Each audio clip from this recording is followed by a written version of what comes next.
RTI Live News. Ask for right.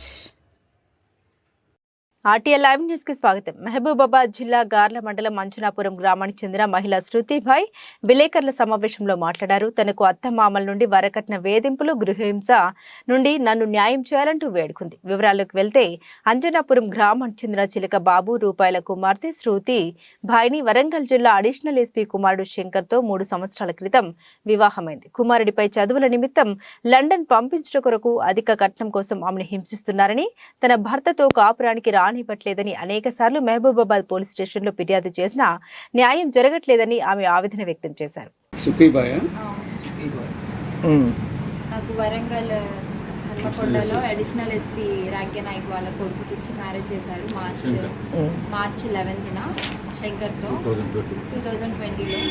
అప్పటి నుంచి పెళ్ళైనప్పుడు 2 months సరిగా మంచిగా ఉన్నారు. దాని తర్వాత ఫ్యామిలీ మొత్తం నన్ను డివైడ్ చేయడం, కట్నం సరిపోలేదని చెప్పడం, నా భర్త ఏమో నన్ను దగ్గర రానియడు, ఒక్కడే ఒక రూమ్లో పండుకోవడం, ఏంటి అత్తమ్మ మావయ్య ఆడబిడ్డకి వెళ్ళి ఇట్లా చెప్పడం, నన్ను దగ్గర రానియట్లేదని చెప్తే నా కొడుకు చదువుకుంటున్నాడు, వెళ్ళి ఎందుకు డిస్టర్బ్ చేస్తున్నావు అనేసి నన్ను దూరం పెట్టడం, నాతో వంటలన్నీ చేయించుకొని వంటలన్నీ నేను చేస్తాను, మా అత్త ఏమో నా కొడుకు నిన్ను చూస్తే అన్నం తినడని చెప్పేసి నన్ను ఒక రూమ్లో పెట్టేసి అత్త మా హస్బెండ్ ఆడబిడ్డ మా మామయ్య గారు కలిసి డైనింగ్ టేబుల్లో తినడం, నేను ఒక్కదాని రూమ్లో, మళ్ళీ నా హస్బెండ్ దూరం వెళ్ళిపోయాక నన్ను రూమ్ నుంచి బయట తీయడం, ఇవన్నీ నన్ను అవాయిడ్ చేయడం, నేను కాకుండా వేరే అమ్మాయిని పెళ్లి చేసుకుంటే బాగుంటాయి, నా భర్త నాకు చెప్పుకుంటూ వస్తూ మానసికంగా శారీరకంగా అందరు నన్ను ఇబ్బంది పెట్టడం జరిగింది. అంతే.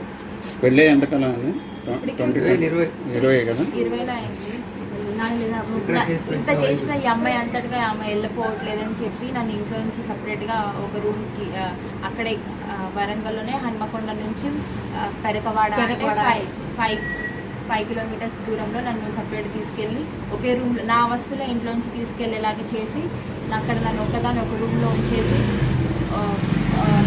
తాళం పెట్టేసి ఆయన అందరిగా నేను ఒకదాని ఇంట్లోనే ఉంటాడు, ఆయననే తాళం పెట్టేసి మళ్ళీ మా అత్త మామూలు ఇంటికి రావడం, అక్కడే పండుకోవడం, నైట్ వరకు అక్కడ ఉండడం, మళ్ళీ నైట్ వచ్చి నా దగ్గరకు వచ్చి నేను ఒక రూమ్లో ఆయన ఒక రూమ్లో అట్లా నన్ను చాలా మానసికంగా సరిగా తిండి కూడా ఏముండదు సరిగా, ఏదో కూరగాయలు తెచ్చి మొహాన్ని పడేసినట్టు పడేస్తాడు, 1 kg బియ్యమే తీసుకొస్తాడు, నాకు తింటే తిను లేకపోతే పడుందో లేకపోతే మీ అమ్మ వాళ్ళకి వెళ్ళేసి చెప్పాడు, సరిగా ఏమి ఉండదండి. చాలా మానసిక చాలా ఇబ్బంది పెట్టాడు.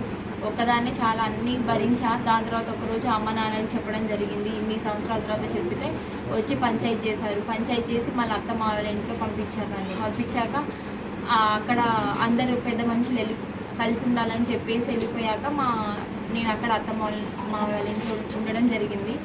అక్కడ మా ఆడబిడ్డ ఏమో ఏంటి మా ఇంటికి వచ్చి ఏంటి పంచాయతీ చేస్తున్నారు, నేను ఒక ఫోన్ చేస్తే మిలిటరీ వచ్చి దిగుతుందని నన్ను బెదిరించడం, మళ్ళీ ఈ ఇంట్లో ఎవరు ఉండకూడదని మా మావయ్య నువ్వు ఇంట్లో ఉంటే నేను పోలీస్కి సమాచారం ఇస్తా అని చెప్పేసి నన్ను బెదిరించడం అట్లా జరిగిందండి. జరిగాక మా హస్బెండ్ ఏమో నేను లండన్కి వెళ్ళాలి, నేను 50 lakhs ఉంటే సరిపోదు, నాకు కావాలి, ఉంటేనే నేను ఉండగలను అని నాకు చెప్పడం అట్లా జరుగుతుంది. చాలా మానసికంగా ఏదో అన్ని విధాలుగా జరిగిందండి నా మీద. అందరు చేశారు, చిన్నవి అన్నీ చాలా జరిగినాయి.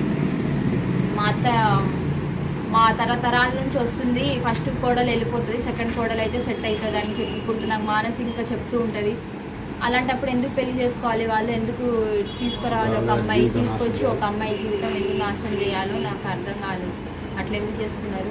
ఇవన్నీ జరిగింది. దాని తర్వాత ఇక్కడ పిటిషన్ చేయడం, గార్లలో పిటిషన్ పెట్టడం జరిగింది. డిఎస్పీ సార్ అందరి సమక్షంలో కౌన్సిలింగ్ జరిగింది.